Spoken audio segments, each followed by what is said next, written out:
Walang kwenta itong Regional Wage Board. Nag-agree ba kayo doon? Walang loika yung provincial rate. Agree rin tayo doon. Department of Labor and Employment Secretary, Dole Secretary. Last year, ang kinita po niya nasa 6 na milyong piso eh. Alam niyo po ba kung gaano katagal bubunuin ng isang minimum wage earner? Sa Metro Manila po yan. 33 years bago po niya kitain yung 6 na milyong piso kinita lang sa isang taon ng ating Department of Labor and Employment Secretary. Habang milyones, bilyones yung kinakabig ng mayayaman, may kapangyarihan, at pati na rin yung mga mandarambong, bakit naman daan-daang aumento pinagkakait pa po mula dun sa ating mga minimum wage earners? Walang kwenta itong Regional Wage Board. Nag-agree ba kayo doon? Walang loika yung provincial rate. Agree rin tayo doon. Pero ba't nandito na naman tayo? Tayo rin na magkakasama. Dahil ang katotohanan, hindi naman po bulag sa katotohanan yung mga manggagawa kagaya ng ating wage board for the longest time. Alam po natin na mula 1989, wage board, hindi pa Kongreso, hindi pa Senado, ang magbibigay sa atin nung wage adjustment na ating inaabangan. Ngunit hindi po dapat ito palusot ng ating mga wage board para magbigay nung sinasabi nga natin barya, pero sinasabi ko nga, sukli yun doon sa hinihingi nung 18 petitions na meron ho ngayon. At hindi rin ho dapat ito maging palusot na di bali ng meron kesa wala. For the longest time, yan ang sinasabi natin. Pero dapat rason pa ito kung bakit kailangan nung pantayan nung wage board yung pinag-uusapan man lang sa Kongreso. Kasi hindi tayo pwede nag-uusap dito ng 20, ang pinag-uusapan sa Kongreso at Senado na lumika po sa wage board, nasa 200 pesos pataas na yung pinag-uusapan natin. Yung unang punto na nais din naming erase dito ay yung konsepto nga ng supervening event. Alam ko iba na yung termino sa latest na guidelines natin. Urgent and reasonable grounds para magtaas ng sweldo. Meron po tayong pinakamataas na inflation sa 3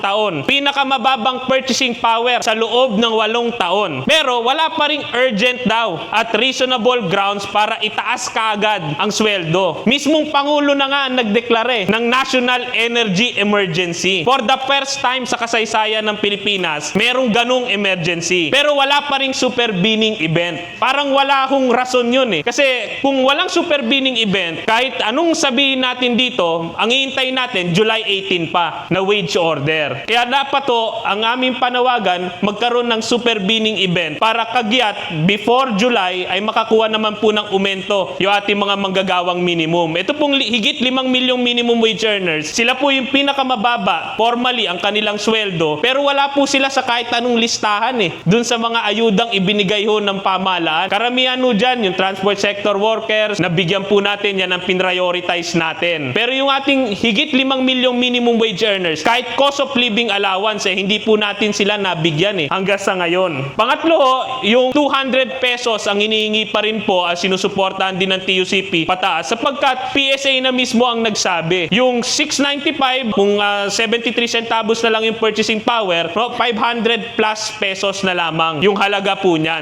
So kulang-kulang 200 piso rin yung loss na purchasing power. At binabanggit nga namin, paulit-ulit namin sinasabi, yung higit 5 milyon nating minimum wage earners, hindi po sila nakatungtong dun sa poverty line. Sa amin po mga pag-aaral, sila po ay nalulunod sa kahirapan. 200 pesos din po yung kinakailangan nila, maitaas man lang sila dun sa poverty line. At napaka-importante po ng NCR Wage Board na role dito kasi kayo po ang unang magbibigay na naman sa wage cycle. At kayo po yung susundan ng 16 other regions na hanggang ngayon hindi pa rin po kumikilala na merong supervening event. Ang problema, kahit po gaano kalinaw po sa atin na kung magkano yung amount na hinihingi natin na kailangan talagang ibigay yung wage increase na hinihingi natin, ang problema, yung ating regional wage board, daig pa po niyan yung singing contest Sa singing contest kasi, may judge, may percentage yung criteria, yung song choice, yung ganda ng boses, yung stage presence. Pero dito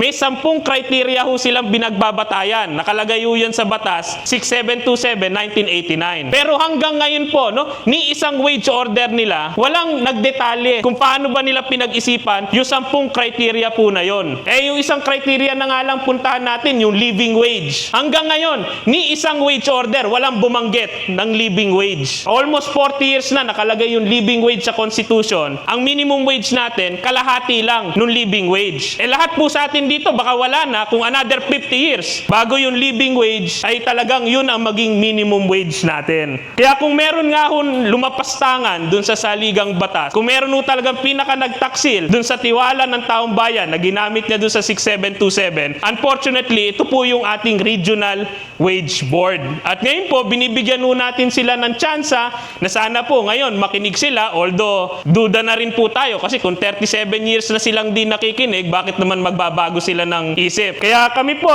patuloy pa rin po yung aming panawagan na talagang kailangang o-overhaul na itong Regional Wage Board system at legislated wage increase na yung kinakailangan. Dahil sinabi nga nung batas natin, ang Estado dapat protektahan yung dissenting pasahod, dissenting pamumuhay. Pero hindi po yan yung nangyari. Nandito po yata yung mga kasama natin sa National Wages and Productivity Commission. Ang chair po ng NWPC, ang Department of Labor and Employment Secretary. Dole Secretary. Last year, ang kinita po niya nasa 6 na milyong piso Alam niyo po ba kung gaano katagal bubunuin ng isang minimum wage earner? Sa Metro Manila po yan. 33 years bago po niya kitain yung 6 na milyong pisong kinita lang sa isang taon ng ating Department of Labor and Employment Secretary. Kaya ang punto namin dito, habang milyones, bilyones yung kinakabig ng mayayaman, may kapangyarihan, at pati na rin yung mga mandarambong, bakit naman daan-daang aumento pinagkakait pa po mula dun sa ating mga minimum wage earners? Kaya muli po, ang tanong po, lalo sa ating regional wage boards, hanggang kailan po ba natin ipagkakait yung daan-daang aumento, 200 pesos, kahit yung humihingi po ng 1.2 at 1.5 dyan, hindi aabot na 1,000